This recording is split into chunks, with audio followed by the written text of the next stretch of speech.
أعوذ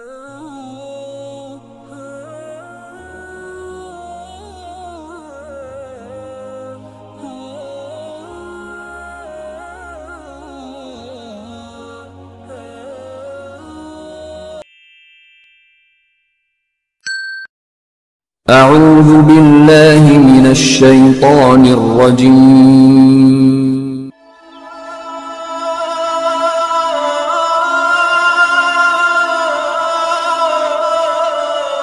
بسم الله الرحمن الرحيم.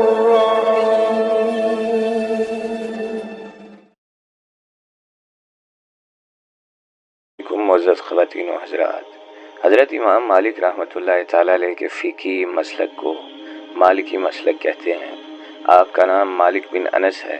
آپ امام مدینہ، امام اہل حجاز اور امام دارالحجرت کے لقب سے مشہور ہوئے۔ آپ 93 ہجری میں مدینہ منورہ میں پیدا ہوئے۔ آپ کا شمار محدثین فقہ اور عظیم محدثین میں ہوتا ہے۔ آپ نے حدیث و فقہ کا علم پہلے ربیع رائی پھر ابن حرمت سے حاصل کیا۔ ان کے اساتذہ میں امام ابن شہاب زہری اور دیگر 70 اساتذہ شامل ہیں۔ امام مالک رحمۃ اللہ تعالیٰ علیہ نے 17 برس کی عمر میں مدینہ میں درس و تدریس کی مسند سنبھال لی۔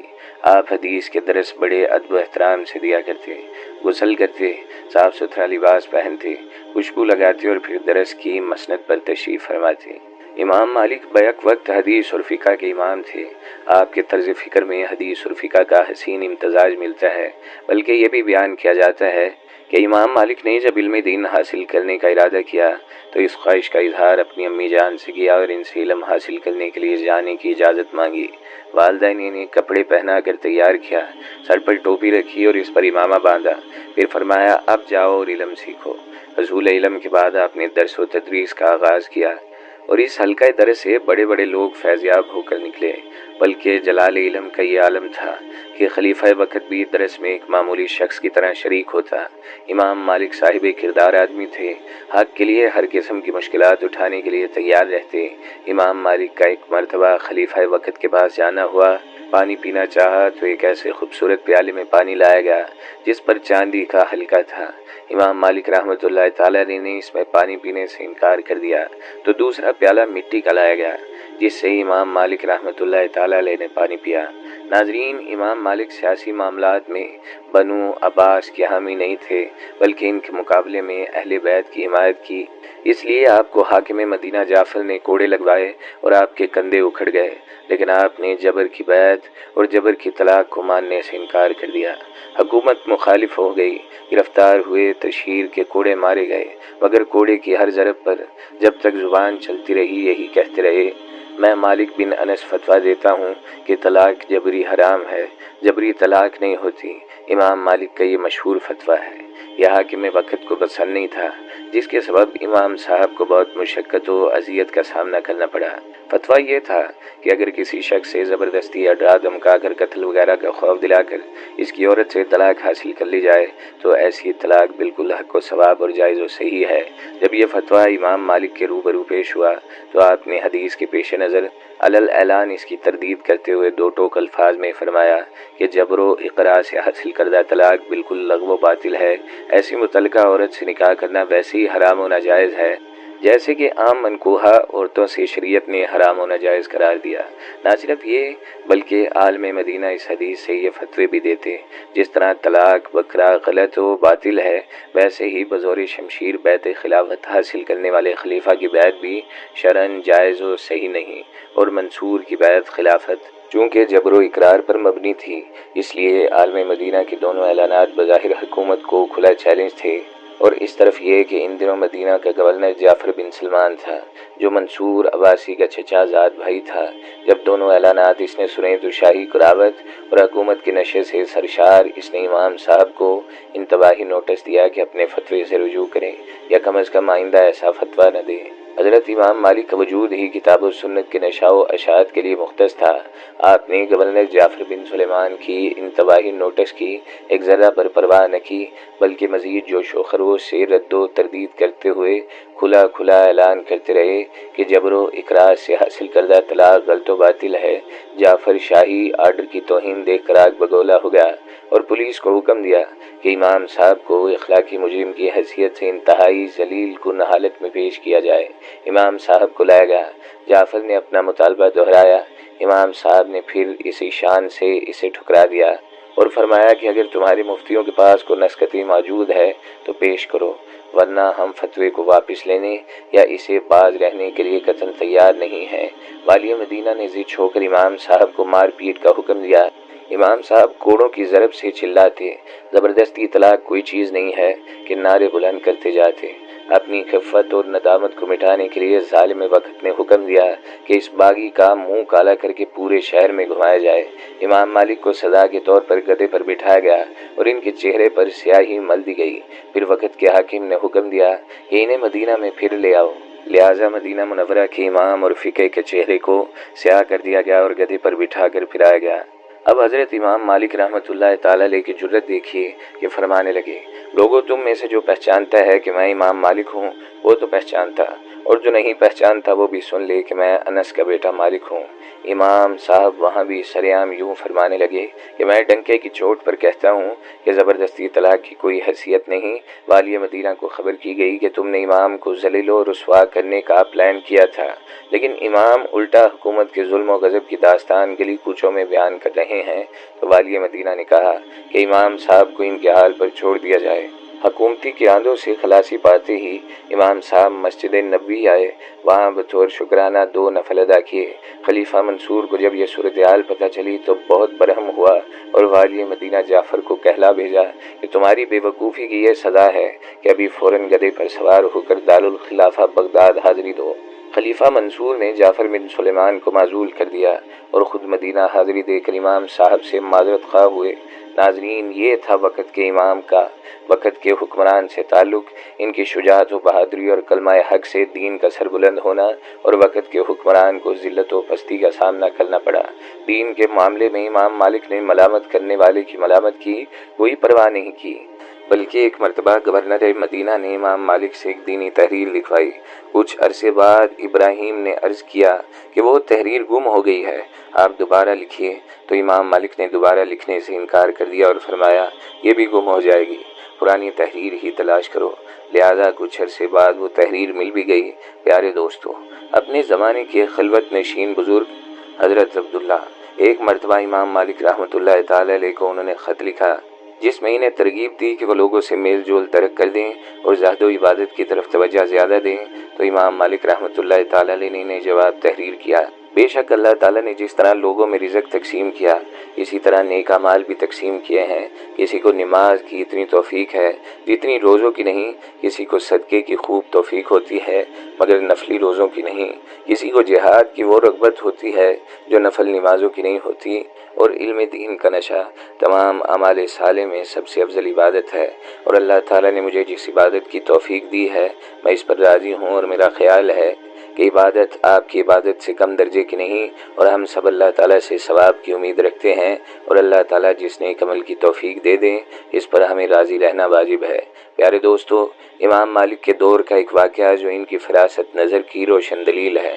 مشہور بزرگ یحییٰ بن حلف رحمۃ اللہ تعالیٰ علیہ فرماتے ہیں کہ میں ایک دن امام مالک کی خدمت میں حاضر تھا۔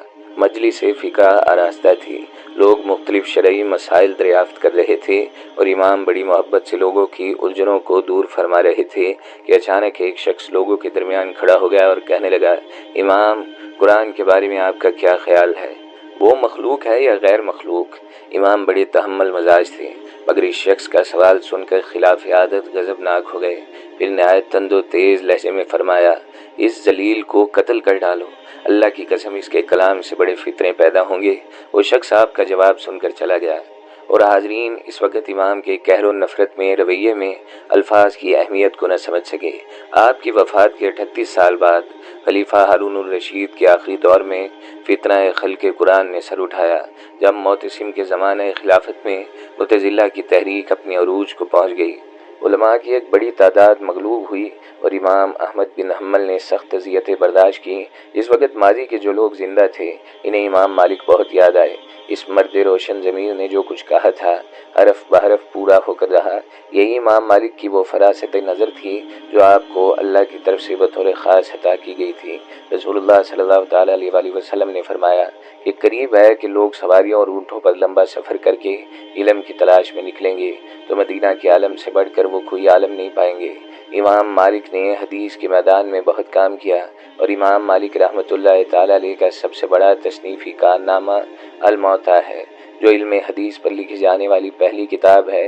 اس کتاب کا ایک امتیاز یہ بھی ہے کہ اس کی تمام حدیث صحیح ہیں۔ کتب حدیث میں یہ مقام صرف صحیح بخاری اور صحیح مسلم کو حاصل ہے۔ آپ کی اس کتاب کو قبول عام حاصل ہوا، اس کی بے شمار شرحیں بھی لکھی گئی ہیں۔ امام مالک رحمۃ اللہ تعالیٰ علیہ نسبتاً دراز قد تھے، سر بڑا تھا، رنگ پورا تھا، کان کچھ بڑے تھے، داڑھی گھنی تھی، مونچھیں رکھنے کی عادت تھی، لباس اچھا استعمال فرماتے، عمدہ خوشبو لگاتے اور فرماتے کہ تواضع تقویٰ اور دین میں ہونی چاہیے، نہ کہ ظاہری لباس میں۔ گوشت بھی مرغوب تھا اور پھلوں میں کیلا پسند کرتے، فرماتے کہ اس پھل پر مکھیاں نہیں بیٹھتی۔ گرمیوں میں وہ شربت پسند کرتے جس میں کھجور کا، اور سردیوں میں پانی میں شہد ملا کر بھی استعمال فرماتے۔ امام علی رحمۃ اللہ تعالیٰ علیہ جب طلباء سے کسی کو الوداع کہتے تو ان سے فرماتے، دیکھو اس علم کے بارے میں اللہ تعالیٰ سے ڈرتے رہنا، اسے ضائع نہ کرنا، اسے پھیلانا، اسے نہ چھپانا۔ امام علی رحمۃ اللہ تعالیٰ علیہ فرماتے ہیں، جو شخص یہ بات سمجھ لے گا کہ اس کی گفتگو بھی اس کے عمل میں داخل ہے جس کی قیامت کے دن باز پرس ہوگی، تو اس کی گفتگو کم اور محتاط ہو جائے گی۔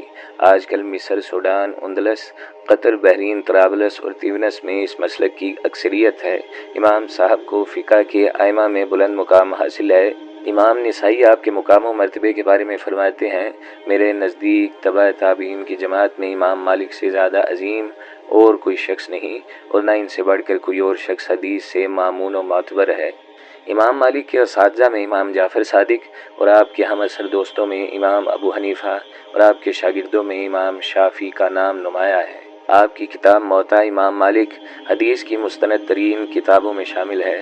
حضرت شاہ ولی اللہ موطا کے بارے میں لکھتے ہیں، فقہ میں موطا امام مالک سے زیادہ کوئی مضبوط کتاب موجود نہیں ہے۔ موطا میں احادیث کی تعداد کے بارے میں کئی روایات ہیں، اور اس اختلاف کی وجہ سے کہ امام مالک نے اپنی روایت کی تحصیب اور تفہیم برابر جاری رکھی، لہذا مختلف اوقات میں احادیث کی تعداد مختلف رہیں۔ حضرت امام مالک کبھی مدینہ سے باہر نہیں نکلے۔ مدینہ میں ان کی درسگاہ علوم نبوی کی سب سے بڑی یونیورسٹی تھی۔ ان کے زمانے میں بڑے بڑے علماء نے ان سے اس علم کو سیکھا۔ اس طرح ان کے شاگردوں کے پاس سارے عالم اسلام سے لوگ آتے۔ امام مالک نے زیادہ تر زندگی مدینہ طیبہ میں گزاری، لیکن کبھی مدینہ طیبہ میں جوتے نہیں پہنے، ساری زندگی مدینہ طیبہ میں ننگے پاؤں رہے۔ جب مدینہ کی گلیوں سے گزرتے تو دیواروں سے لگ کر چلتے کہ کہیں غلطی سے پاؤں اس جگہ نہ لگ جائے جہاں سرکار دو عالم کا نالان مبارک لگا ہو۔ امام مالک کے پاس اعلیٰ نسل کی سواریاں اور اپنے وقت کے بہترین گھوڑے تھے، لیکن کبھی مدینہ کی حدود میں کسی سواری پر نہیں بیٹھے۔ خلیفہ منصور کو مسجد نبوی صلی اللہ علیہ وآلہ وسلم میں آواز بلند کرنے پر ٹوک دیا، جس پر خلیفہ معافی کا طلبگار ہوا۔ خلیفہ منصور نے باوقت دعا پوچھا کہ میں حضور صلی اللہ علیہ وآلہ وسلم کے روزے کی طرف منہ کر کے دعا کر لوں یا منہ پھیر کے قبلے کی طرف کروں؟ فرمایا، حضور صلی اللہ علیہ وآلہ وسلم کے روزے سے منہ پھیر کر کیسے دعا کرتے ہو، جو تمہارا بھی وسیلہ ہے، تمہارے باپ آدم کا بھی وسیلہ ہے۔ ایک ساتھی نے ایک بار راستے میں چلتے ہوئے حدیث پوچھ لی تو اسے 20 چھڑیاں لگائیں کہ یہ خلاف ادب ہے، حدیث کو راہ چلتے ہوئے نہیں پوچھتے۔ جب بیٹھے تو جتنی چھڑیاں لگائی تھیں اتنی احادیث بیان کی۔ ساتھی کو عمر بھر ملال رہا، کاش اور چھڑیاں لگائی ہوتی۔ ایک حج کیا، دوسرا حج کرنے نہیں گئے، کہیں مدینہ سے باہر جان نہ نکل جائے۔ بہت کم کھاتے کہ حاجت نہ ہو، مدینے میں رہتے تھے، لیکن رفع حاجت مدینے کی حدود سے باہر جا کر کرتے۔ جب حدیث بیان کرتے تو پہلے غسل کرتے، بہترین لباس پہنتے، عطر لگاتے اور عود جلا کر حدیث بیان کرتے۔ اگر دن میں 10 بار حدیث بیان کرتے تو بھی یہی اہتمام کرتے، کبھی کھڑے ہو کر حدیث بیان نہ کرتے کہ یہ بھی خلاف ادب ہے۔ ایک بار حدیث بیان کر رہے تھے، بچھو نے آپ کو ڈس لیا۔ ساتھی نے پوچھا، آپ کا رنگ باوقت بیان حدیث بار بار متغیر ہوا؟ تو بیان کیا، بچھو نے 16 بار کٹ لگایا تھا۔ ساتھی نے کہا، آپ بیان روک دیتے، میں اپنی تکلیف کے لیے سرکار صلی اللہ علیہ وآلہ وسلم کی حدیث کو نہیں روک سکتا، یہ ان کا بیان تھا۔ ادب مجھے اس بات کی اجازت نہیں دیتا ناظرین، امام مالک رحمۃ اللہ تعالی علیہ نے 199 ہجری میں مدینہ میں وفات پائی اور آپ کو جنت البقیع میں سپرد خاک کیا گیا۔ اللہ کریم امام مالک پر کروڑوں رحمتیں نازل فرمائے اور ہمیں ان کے نقش قدم پر چلنے کی توفیق عطا فرمائے، آمین یا رب العالمین۔